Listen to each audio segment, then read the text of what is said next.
Seigneur. Hein, Seigneur? Bah quoi? Tu t'entends plus? Tu dis plus rien? Tu fais comme mon mari?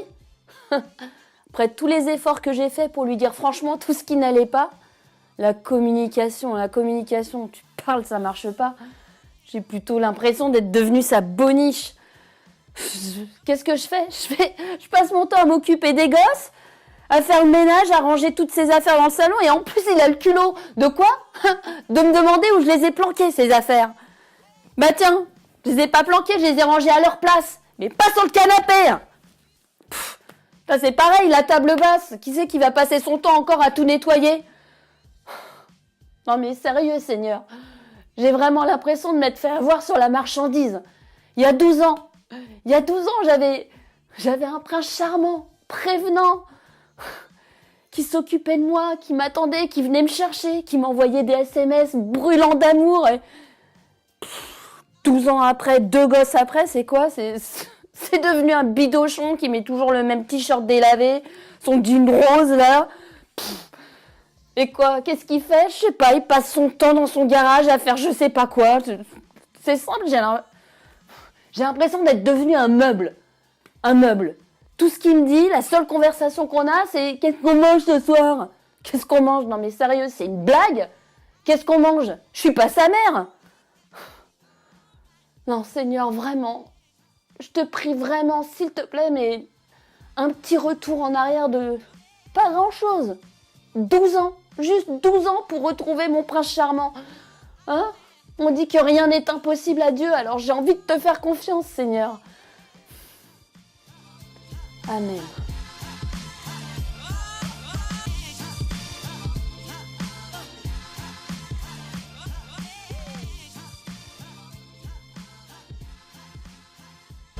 Et bonjour à ceux qui nous regardent en ligne.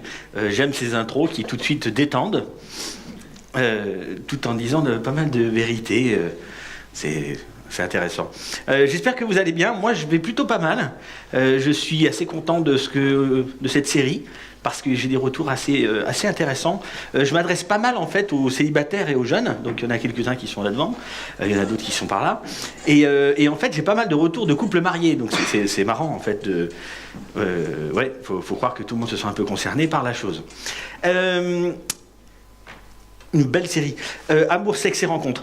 J'aimerais faire un léger petit mea culpa sur mon message précédent. En fait, le message précédent, je ne voulais pas que certaines personnes puissent comprendre que je voulais être moralisateur vous orienter dans ce qu'il fallait faire ou ne pas faire par rapport à la musique. Il y a des paroles dans certains textes de chansons qui sont, je pense, abominables, et je ne voulais pas vous dire de faire ce que je vous disais, mais je vous proposais en fait de réfléchir, d'effacer ces morceaux, etc. Et voilà. En fait, c'est en m'écoutant à nouveau, je me suis dit, il faut pas que ça semble moralisateur, parce que je déteste ça, d'accord? Vous êtes responsable en fait. En fait, je déverse toute la responsabilité sur vous. Voilà. Donc, je ne suis pas moralisateur, tout ça, et je me suis entendu un peu en disant, avec cette fougue, cette passion, en employant des mots sympas dans le cadre ecclésial, tout ça, je me suis lâché. Voilà. Je regrette rien du tout, hein, c'est juste que le sens devait être compris. D'accord? C'est fini? Voilà, hop, terminé. J'avais besoin de le faire pour moi, en fait. On s'excuse jamais de notre communication, donc c'est juste, voilà. Comme ça, c'est bien compris, vous avez bien réfléchi, j'espère. Et ceux qui ne savent pas de quoi je parle, c'est génial, vous allez connecter et vous aurez tous les messages précédents. Amour, sexe et rencontres. Mon souhait pour cette série, c'est que ceux qui sont jeunes et célibataires, vous puissiez croire que ça marche, un couple. Ça peut marcher. Vraiment. C'est possible. Vous avez peut-être eu des exemples de parents et ça ne marchait pas du tout. Le couple était plutôt affreux. Vous pouvez mieux faire. C'est possible. Vous avez peut-être eu un exemple super de parents qui étaient formidables.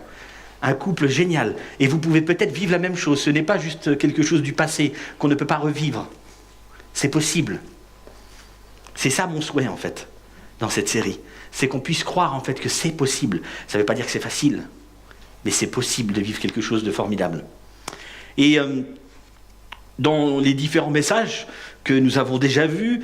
Il y a une question que je vous ai posée et j'aimerais que cette question en fait reste un petit peu tout le long de cette série, qu'elle puisse rester à l'esprit. Arrivons-nous à devenir la personne que nous recherchons? Parce que c'est un peu de ça qu'on a parlé au départ.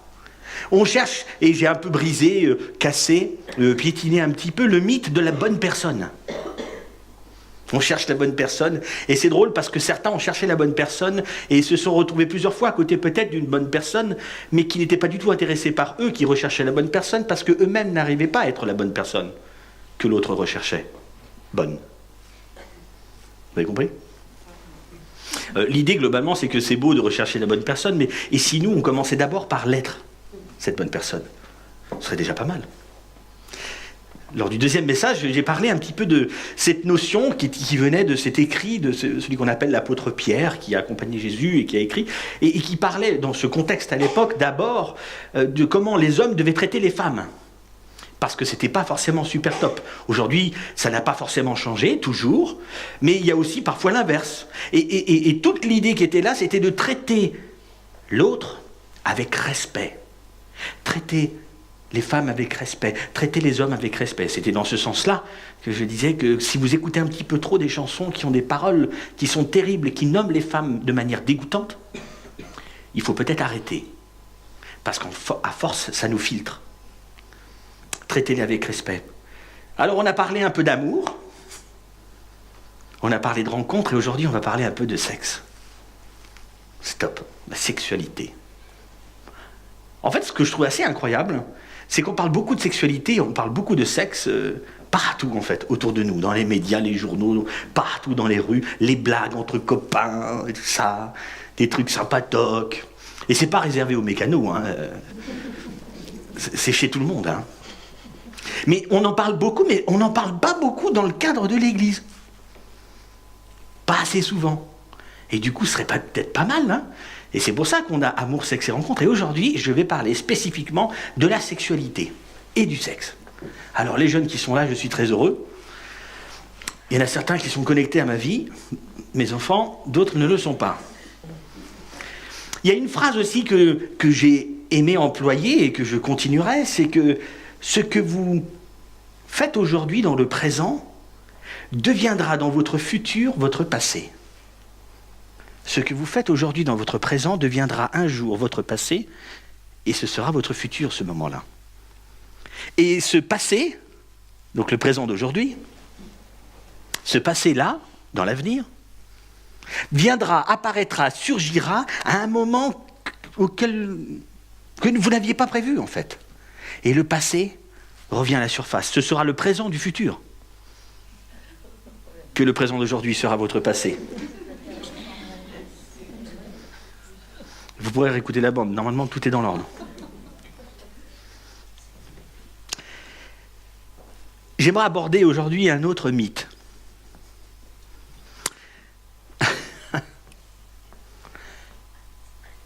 La sexualité n'est que physique. Les rapports sexuels ne sont que physiques. Et c'est marrant même de le dire comme ça, parce que globalement, c'est pas ce qu'on dit, c'est pas ce qu'on entend tout le temps. Mais la sexualité n'est que physique. Et je suis en train de vous proposer que c'est un mythe. Je suis en train de vous dire que ce n'est pas vrai. Les rapports sexuels ne sont pas juste une affaire physique. Pas du tout. C'est ce que j'aimerais aborder avec vous. En fait, c'est ce qu'on nous dit tout le temps partout, hein. C'est une affaire juste de plaisir hormonal, etc. Il y a plein de choses qui arrivent dans notre cerveau, ça nous fait du bien, il y a la recherche du plaisir. Ce n'est que physique. Et c'est le mythe que l'on a en fait entretenu depuis de nombreuses années. Que la sexualité n'est qu'une affaire physique. En fait, tant qu'il n'y a pas de femme enceinte, tant qu'il n'y a pas d'MST, que tu fais pas mal, c'est physique, tu vois, c'est que ça. C'est comme le ping-pong ou le rugby. C'est physique. Et en fait, c'est très proche du rugby, parce qu'on n'aime pas trop les plaquages, mais on aime beaucoup les mêlées.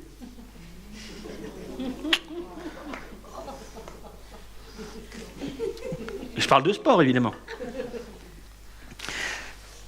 c'est que physique. Tant que elle ne tombe pas enceinte, tant qu'il n'y a pas de MST, maladie sexuellement transmissible, pour ceux qui n'avaient pas entendu, tant qu'il n'y a pas de mal, ça va. C'est juste un truc physique, c'est super sympa, tu vois. Et en fait, ce mythe-là, c'est un mythe, c'est un mensonge, et c'est ça que j'aimerais voir avec vous. Certains sont peut-être surpris, c'est pas grave. La vérité, en fait, donc, c'est que la sexualité n'est pas que physique. Il y a du physique, c'est sûr, et c'est chouette. On y reviendra au chouette. Parce que je trouve ça chouette. La sexualité, le rapport sexuel va beaucoup plus loin que ce que l'on sent physiquement. En fait, ça touche quelque chose de très profond en nous.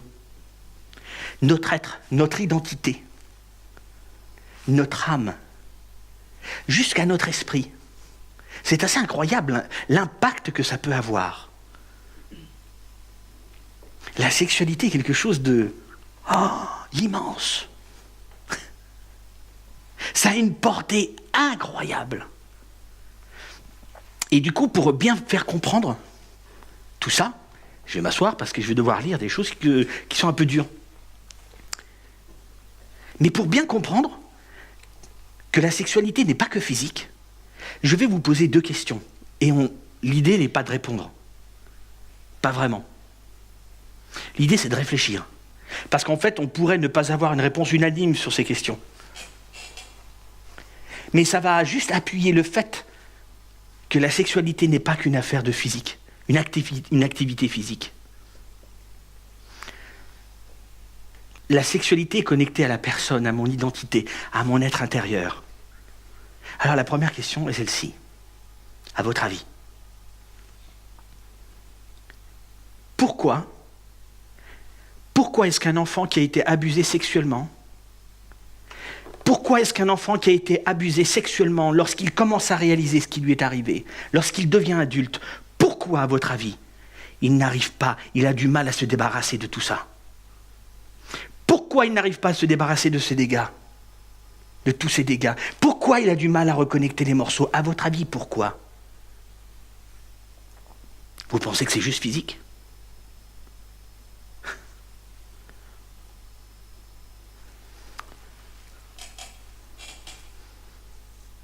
Oh, c'est juste un porc qui m'a touché, tu vois, c'est rien. C'est juste un sale bonhomme. Bon, c'est arrivé là, et maintenant je m'en débarrasse, je rebâtis ma sexualité, ma vie normale.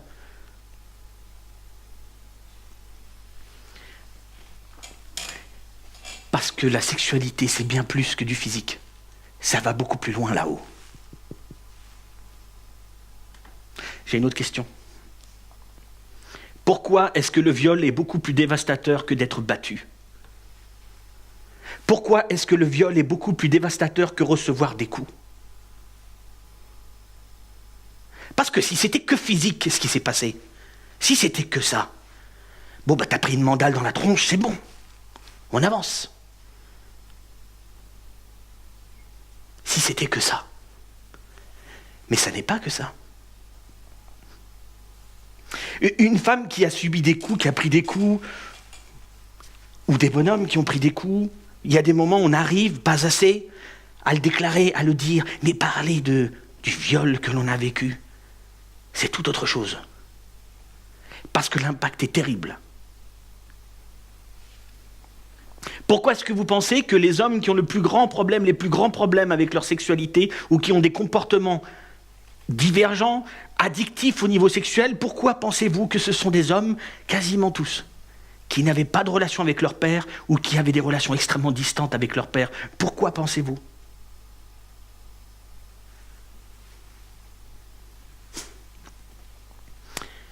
Le sexe, la sexualité, c'est beaucoup plus que du physique.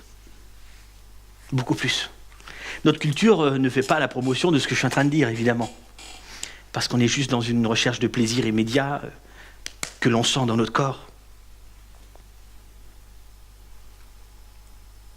La sexualité est quelque chose de fragile et puissant à la fois. C'est quelque chose qui a une dimension incroyable. Et c'est de ça que je veux parler avec vous aujourd'hui. Combien vous êtes important, combien la sexualité est importante, chers jeunes, chers célibataires, chers mariés, qui avaient déjà emboîté le pas depuis un moment. Combien c'est fragile et puissant à la fois. Ça touche à l'entier de nos vies. Vous savez, évidemment, pour nous, pour moi, Dieu a créé la sexualité. Moi, je trouve ça assez original. En fait, assez incroyable. Quand on parle avec les gens comme ça qui, eux, ne croient peut-être pas que Dieu a créé tout ça. Et ce que je trouve assez génial, chers chrétiens, c'est de penser qu'il y a un moment, Dieu s'est dit, tiens, je vais mettre en place la sexualité pour que les animaux puissent procréer et se multiplier. Et il a eu cette idée. Elle est quand même bizarre. Pas elle est top, hein, mais bizarre. Et au bout d'un moment, il s'est dit, et je veux que cette sexualité, chez l'homme et la femme, soit d'un niveau bien supérieur à tout. Une relation incroyable. En fait, que la sexualité devienne l'expression de quelque chose que j'ai mis en eux. L'intimité. Je souhaite que ce rapport qu'ils vont avoir ensemble reflète cette intimité que moi je peux avoir avec eux. Une dimension incroyable de la relation, qui touche à plein de choses. Qui touche à, je n'ai pas envie de me comparer, je me trouve intrépide, je me trouve fougueux, je me trouve passionné, timide, et tout, une relation très particulière. Et c'est ce que je souhaite, c'est ce que Dieu a souhaité. L'intimité. C'est beau l'intimité, on va y revenir. En fait, on perd un peu la notion de ce que c'est de connaître l'autre et d'être connu par l'autre. L'intimité est quelque chose de très particulier, qui se vit un peu, on y reviendra, de manière un peu exclusive. Quelque chose de beau. Mais quand Dieu a créé la sexualité, c'est à la fois fragile et à la fois puissant. Et il a dû se dire quand même, j'espère qu'ils feront gaffe les cocos, parce qu'ils peuvent quand même tout péter. Il faut qu'ils fassent attention. Vous savez, il y a plusieurs couples ici autour de vous, les jeunes et les célibataires. Il y a plusieurs couples autour de vous qui galèrent, hein, encore aujourd'hui. Hein. Ils galèrent, vous savez pourquoi ? Pour les différents choix au niveau sexuel qu'ils ont pu faire dans leur jeunesse, dans leur présent de l'époque. Et ils galèrent. C'est pas facile. Hein. C'est incroyable comme certainement qu'on ne leur avait pas dit. On en parlait peu. Ou pas, en fait. Il y a pas mal de familles où on n'en parlait pas. On gardait ça. Parce qu'on ne savait pas trop comment aborder, c'est gênant. Avec ma discussion de maintenant, ça peut sembler un peu une discussion de parents. Ouais, un peu un papa qui parle avec ses enfants, tout ça. Ne le prenez pas comme ça. Mais si vous le prenez comme ça, c'est pas grave. Parce que ça se trouve, vous ne l'avez jamais eu avant. Ok.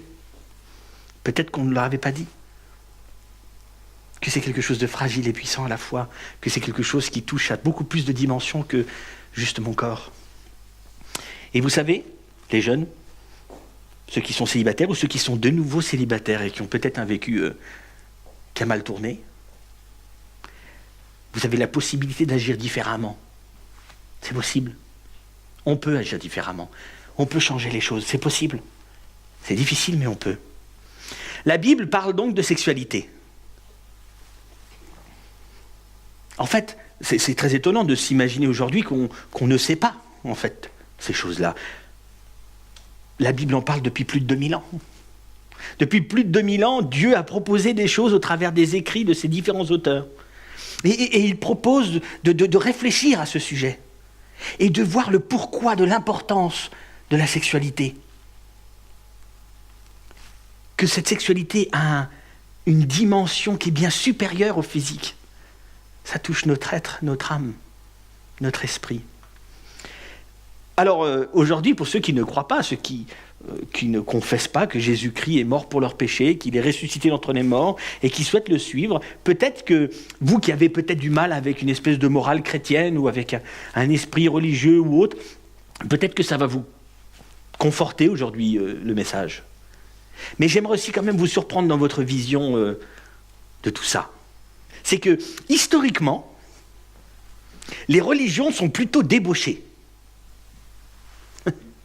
Dans l'histoire de l'humanité, on constate que tout ce qu'on met derrière religieux, les anciennes religions et tout ça, c'était plutôt débauché. Ils ne faisaient pas souvent la promotion de la fidélité dans le mariage, par exemple. L'apogée de tout ça était souvent que la prostitution devenait une expression de la sexualité extrêmement commune partout. C'est incroyable. Lisez vos livres d'histoire. Regardez les peuples assyriens, babyloniens. Regardez tout ça. Regardez les Grecs et les Romains. Regardez ce qu'ils mettaient dans le sens religieux, ce qu'on peut mettre derrière religieux. Regardez ce qu'ils mettaient en place. La sexualité avait une place incroyable. Toutes les religions comme ça, conçues par les hommes, souvent on y attachait une importance énorme à la sexualité. Et on mélangeait les croyances avec tout ça. Incroyable. Moïse, il se trouvait dans un contexte terrible. Il se trouvait dans un contexte où, honnêtement, la fidélité dans le mariage, c'était on pouvait en rire. C'était has-been à l'époque. Et pour ceux qui ont vu les plus vieux, les 10 commandements, un vieux film, ou le prince d'Égypte, ou des trucs comme ça, où on voit Moïse qui va voir Dieu, l'Éternel, pour recevoir les 10 commandements, etc. Donc il est là, donc il monte sur la montagne, et donc il est là-haut sur la montagne, et il s'entretient avec Dieu, et après il descend, et là il va dire ce que Dieu a à dire de tout ça. Et il va même parler de la sexualité dans tout ça, c'est assez incroyable. Mais un instant. Dans le contexte là, personne n'était avec Moïse, si ce n'est Dieu, personne d'autre. Ils étaient là-haut en train de s'entretenir, Moïse descend et leur dit, Dieu a dit que je suis le leader du peuple. C'est moi le roi, je suis le père du peuple, et le père a besoin de procréer. Aujourd'hui, les sectes d'aujourd'hui seraient tellement heureuses d'avoir un tel propos. Parce qu'en fait, aujourd'hui, moderne, c'est ce que tous les gourous de sectes font. Quand ils créent leur petit mouvement à eux. J'ai reçu une révélation divine et je viens vous voir. Et vous, les femmes, j'ai besoin de vous toutes. Le gourou, Skippy. Et c'est souvent comme ça, dans les systèmes où un bonhomme veut créer son mouvement, sa religion, et on y mélange les sexualités, et la fidélité dans le mariage, c'est n'importe quoi. Alors que quand Moïse est venu, il a transmis en fait au peuple ce que Dieu lui disait. Un homme, une femme, unis pour la vie. Un seul homme, une seule femme, unis pour la vie. Ils feront un. C'est ce que Moïse a transmis. Dans un contexte... Jésus-Christ, quand il est venu, a redit la même chose que Moïse. Et puis nous arrivons aussi à l'apôtre Paul, qui lui-même a dit la même chose que Jésus, qui a dit la même chose que Moïse, qui disait ce que Dieu lui avait dit. Et on arrive à cet apôtre Paul. Paul, qu'on appelle l'apôtre Paul, mais un religieux, très très religieux, il était hyper sincère. Des fois, on lui fait un profil un peu rude d'avant, mais c'était quelqu'un qui était sincèrement religieux. Il y croyait à fond. Et il a fait cette rencontre incroyable avec Jésus un jour en chemin. Il aimait persécuter les chrétiens parce qu'il n'était pas dans sa religion, dans sa secte à lui. Il aimait les persécuter. Jésus lui dit, c'est moi que tu persécutes, Paul. Et Paul est bouleversé. Paul se promène partout, il va dans différentes villes. Il va à Éphèse, ville magnifique au bord de l'eau, avec une superbe baie qui est dans la Turquie actuelle, superbe ville. Il va en Macédoine, à Philippe. Il va à Corinthe. À Corinthe, une ville, on va s'y arrêter en fait un peu. Corinthe, une ville où il y a beaucoup de pensées grecques et pensées romaines. Il n'y a pas beaucoup de juifs. Et Paul arrive là et il rencontre les différents chrétiens qui se sont rassemblés ensemble. Il les rencontre et il voit des trucs hallucinants. Parce qu'on est dans un lieu, dans des endroits où justement il y a toutes ces religions donc débauchées, où il y a de la prostitution sacrée, Il y a des femmes prostituées qui sont payées pour faire des cultes et en même temps, ça participe au culte et tout ça, et ça permet aux bonhommes qui ont un besoin énorme de sexualité de pouvoir assouvir ce besoin, parce que l'homme meurt s'il n'a pas cette sexualité. Et en fait, on sait que c'est faux. Je l'ai déjà dit une fois. En fait, même si c'est pas facile pour moi de le dire, mais quand même, il faut être honnête, hein, mais ce n'est pas un besoin d'avoir des rapports sexuels, les cocos. Boire, c'est un besoin, on meurt si on ne boit pas. Si on ne mange pas, on meurt. Si on n'a pas de rapport sexuel, on ne meurt pas. Même si on a l'impression peut-être dans la tête qu'on est en train de mourir, ce n'est pas vrai. Donc ce n'est pas un besoin. La prostitution sacrée servait à beaucoup de choses aux hommes de l'époque. Parce qu'en fait, les femmes servaient uniquement, généralement, pour faire 2-3 héritiers, ou 1 ou 2, pas trop. Et après, on prenait du plaisir ailleurs. C'est à ça que ça servait. Paul se trouve dans ce contexte-là. Il rencontre ces chrétiens qui s'assemblent à Corinthe. Et il se dit, mais les gars, mais on vous a rien dit sur la sexualité? Mais qu'est-ce que vous êtes en train de faire? Et je vous garantis, il faut lire la Bible. Hein. Je trouve génial. Même si vous ne voulez pas croire en la Bible, en ce qui est écrit, lisez au moins. C'est très intéressant de voir comment Dieu inspire des gens pour dire des choses affreuses que les chrétiens peuvent faire quand même. C'est pas tout beau. En fait, on voit des choses, on lit des choses, on se dit, c'est dégueu. Ouais, c'est ce qu'ils font les bonhommes. Et les femmes, mélanger le rugby. Paul voit tout ça, et il est choqué. Et donc c'est pour ça, c'est le texte que l'on va aborder maintenant ensemble. On va aborder ce texte dans 1 Corinthiens, au chapitre 6. Il commence comme ça. C'est pourquoi fuyez l'inconduite sexuelle. Fuyez. Paul, au chapitre 7, décrira que l'inconduite sexuelle, c'était le fait d'avoir des rapports sexuels en dehors du mariage et faire juste n'importe quoi. Fuyez l'inconduite. Il ne dit pas combattez. Non. Dégage. N'essaye pas de lutter, tu n'y arriveras pas. Fuyez. C'est pas être lâche, c'est être juste intelligent. Tu n'y arrives, ça va être compliqué parce que l'ensemble de choses autour de toi te pousse à le vivre. Et il dit fuyez l'inconduite sexuelle. Et Paul le continuait. C'est pourquoi fuyez l'inconduite sexuelle. Tous les autres péchés qu'un homme peut commettre n'impliquent pas son corps. Mais, et vous allez voir que il est en train de faire une différence entre le péché de l'inconduite sexuelle et les autres péchés. Ce n'est pas une gradation, hein. Non. Il va expliquer que l'impact de ce que l'on vit dans l'inconduite sexuelle est bien plus profond que juste quelque chose de physique. Et c'est ça que va dire Paul. Il continue. C'est pourquoi fuyez l'inconduite sexuelle, tous les autres péchés qu'un homme peut commettre n'impliquent pas son corps. Mais celui qui se livre à l'inconduite pêche contre son propre corps. Il n'y a pas de différence dans les péchés. Mais par contre, il y a des différences de conséquences. Et là, il est en train de dire, tu fais n'importe quoi dans les rapports sexuels et dans ta sexualité? Tu fais n'importe quoi? Mais tu vas morfler. Tu vas te faire mal et tu vas faire mal à l'autre. Tu vas faire mal à des autres. C'est ça que dit Paul.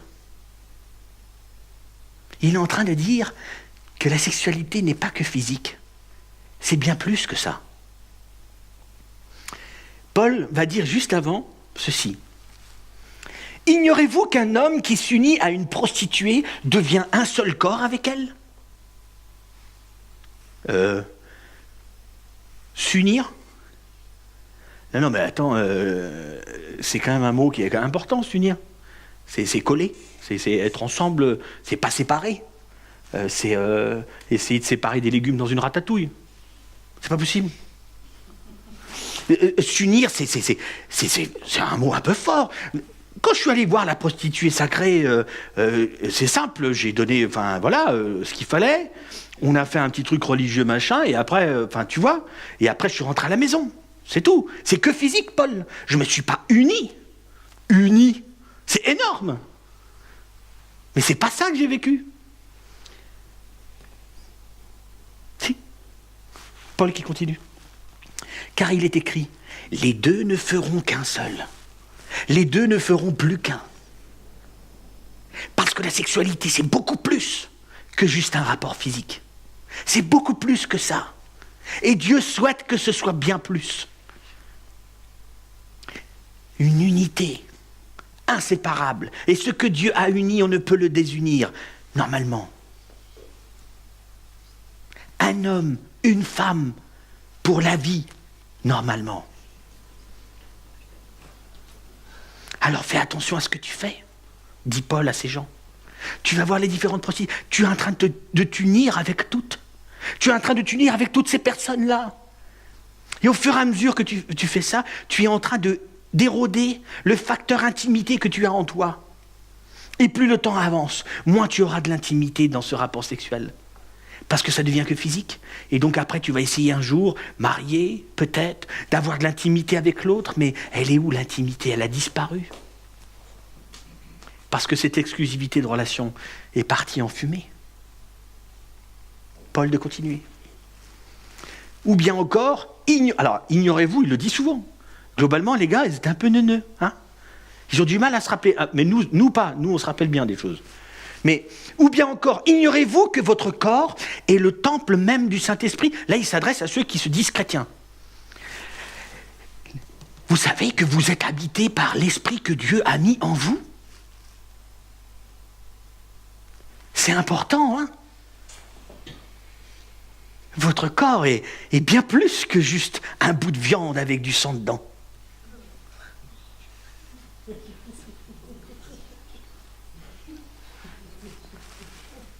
Paul de continuer. Ou bien encore, ignorez-vous que votre corps est le temple même du Saint-Esprit qui vous a été donné par Dieu et qui maintenant demeure en vous? Vous ne vous appartenez donc pas à vous-même, car vous avez été rachetés à grand prix.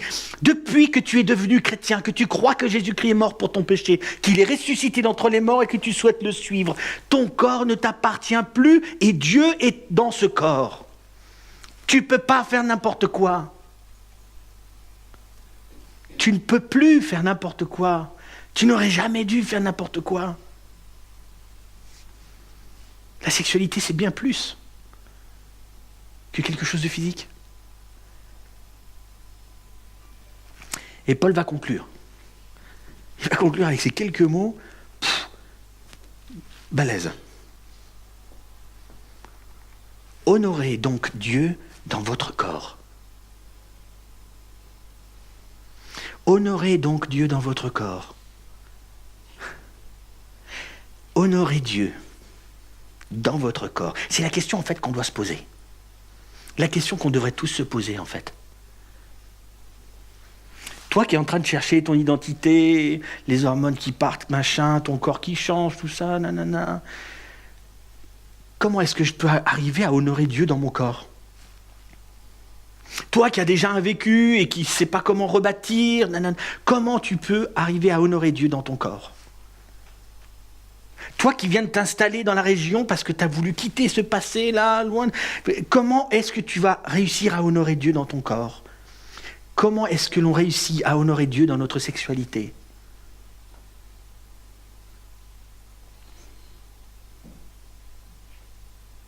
C'est ça que Paul nous dit. C'est ça que Paul a dit à ses Corinthiens, qui faisaient des fois vraiment n'importe quoi. Alors, c'est un peu, peut-être, contre-culture, tout ça. Peut-être, ouais. Je pense. En fait, parce que je l'ai rencontrée pendant les vacances d'été, elle s'appelait... elle était cool. On a passé vraiment du super temps tous les deux. Bon, elle est tombée enceinte, mais je lui ai dit il fallait gérer ça, tout ça. Après, c'est son problème, tu vois. J'ai dit, moi, je m'en occupe pas. Tu vois, c'est que physique. Honore Dieu avec ton corps. Oh, il va falloir réfléchir différemment. Hein. On ne peut pas faire n'importe quoi. Hein.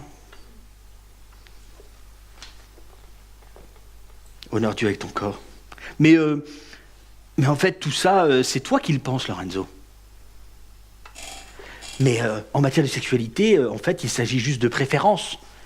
Tu vois, moi, je préfère ça et ça. Toi, tu préfères ça. Mais la sexualité, c'est pas ça. La sexualité, c'est pas une affaire de préférence. Je préfère Dali, je préfère Picasso. Je préfère ce type d'art, je préfère ce type d'art. Je préfère ce type de bouffe-là et celui-ci, tu vois. Ça, c'est une préférence.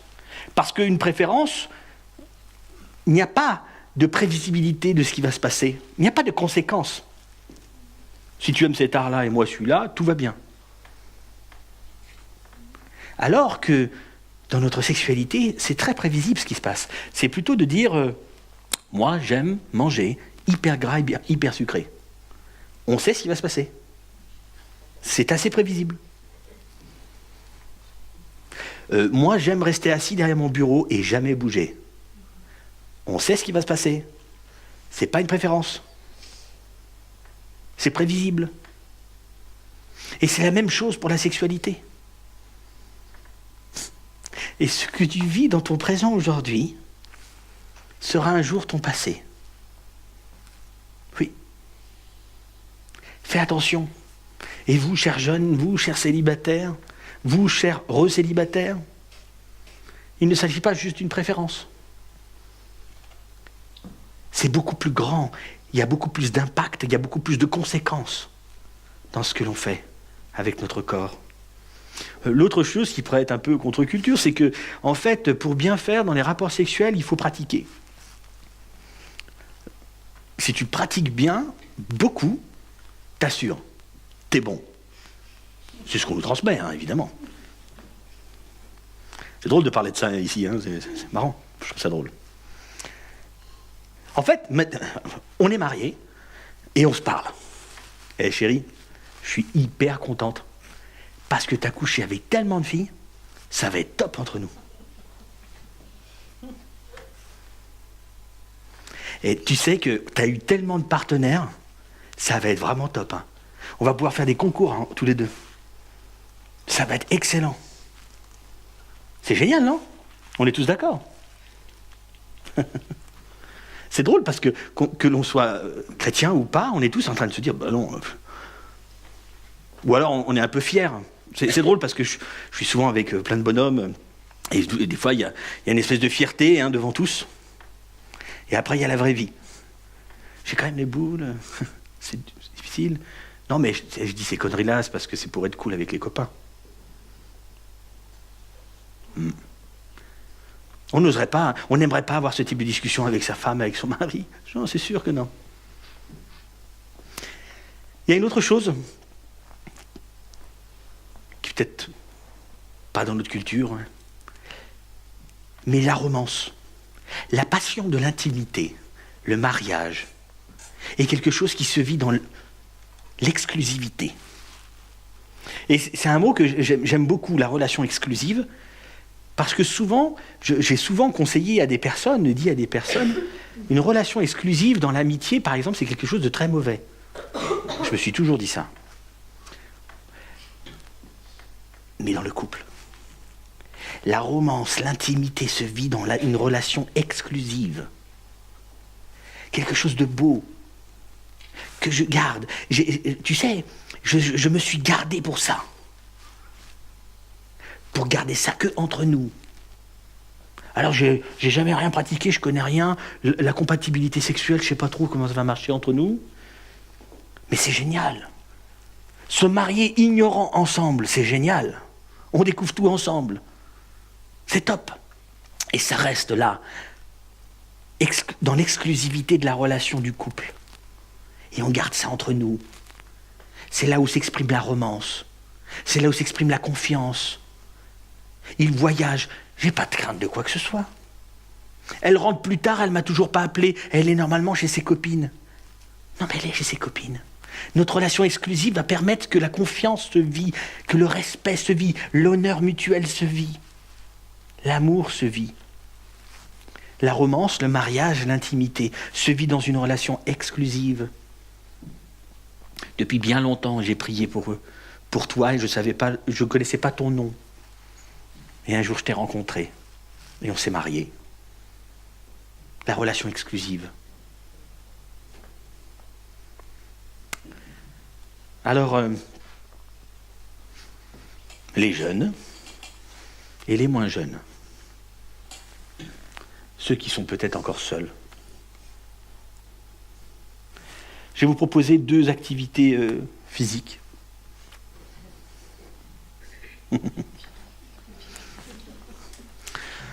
Deux réflexions en fait, ça ne va pas être plus que ça. Vous pourrez peut-être prendre des notes, écrire, tout ça. Mais en fait, la première chose que j'aimerais vous proposer, c'est ceci. C'est une phrase qu'on utilise souvent, qu'on a piquée à quelqu'un de l'autre côté de l'Atlantique qui fait le même boulot que moi. Et je trouve cette phrase excellente et ça fait des années qu'on l'utilise. On l'a utilisée dans plein de messages différents.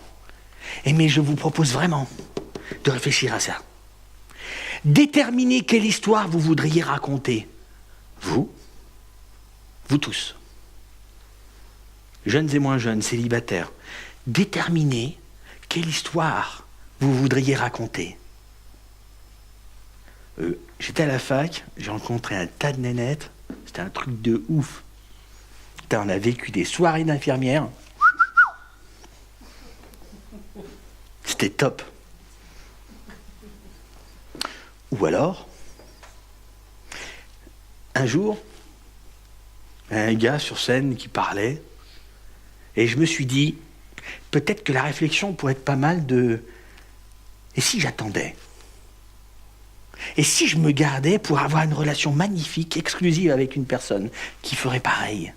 Ce serait tellement génial. Quelle histoire vous voudriez raconter ? C'est à vous de décider en fait. Je suis vachement pour l'autonomie. À fond. Il faut se bouger, il faut décider. Quelle histoire vous voudriez raconter ? Quelle histoire de vous ? La deuxième chose que j'aimerais vous proposer, c'est ceci. Vous pouvez abandonner quelque chose maintenant pour quelque chose de mieux plus tard. Et ce n'est pas un sacrifice. C'est un investissement. J'ai eu parfois des questions qui sont assez intéressantes. Tellement de fois je l'ai eu dans ma vie, depuis qu'on fait tous ce boulot. Mais vu qu'on va se marier ensemble, on peut déjà avoir des relations sexuelles, tout ça.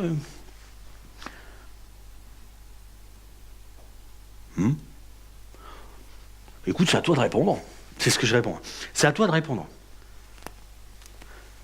Mais ça peut être intéressant de se dire aussi que si on arrive à être patient l'un l'autre, de vivre ça dans le cadre du mariage comme Dieu nous le propose, c'est peut-être pas mal. Ouais, mais c'est un sacrifice, c'est vachement dur. Non. C'est un investissement. De vous garder pour une seule personne, le rêve, ce n'est pas un sacrifice. C'est un investissement dans une relation magnifique, exclusive, où vous pourrez tout vivre et tout faire ensemble dans le respect mutuel. C'est magnifique. Parce que Dieu, il a été tellement créatif qu'il nous permet de vivre une sexualité magnifique dans l'intimité et l'exclusivité du couple. Alors abandonner peut-être ces pensées-là, ça pourrait sembler être un sacrifice. Mais c'est un investissement pour l'avenir. On peut abandonner aujourd'hui des idées, des pensées. Et c'est un investissement pour l'avenir. C'est la proposition que je vous fais. Honorez Dieu dans votre corps. C'est la phrase que je vous laisserai là-haut aujourd'hui. Et j'aimerais prier pour finir ce moment.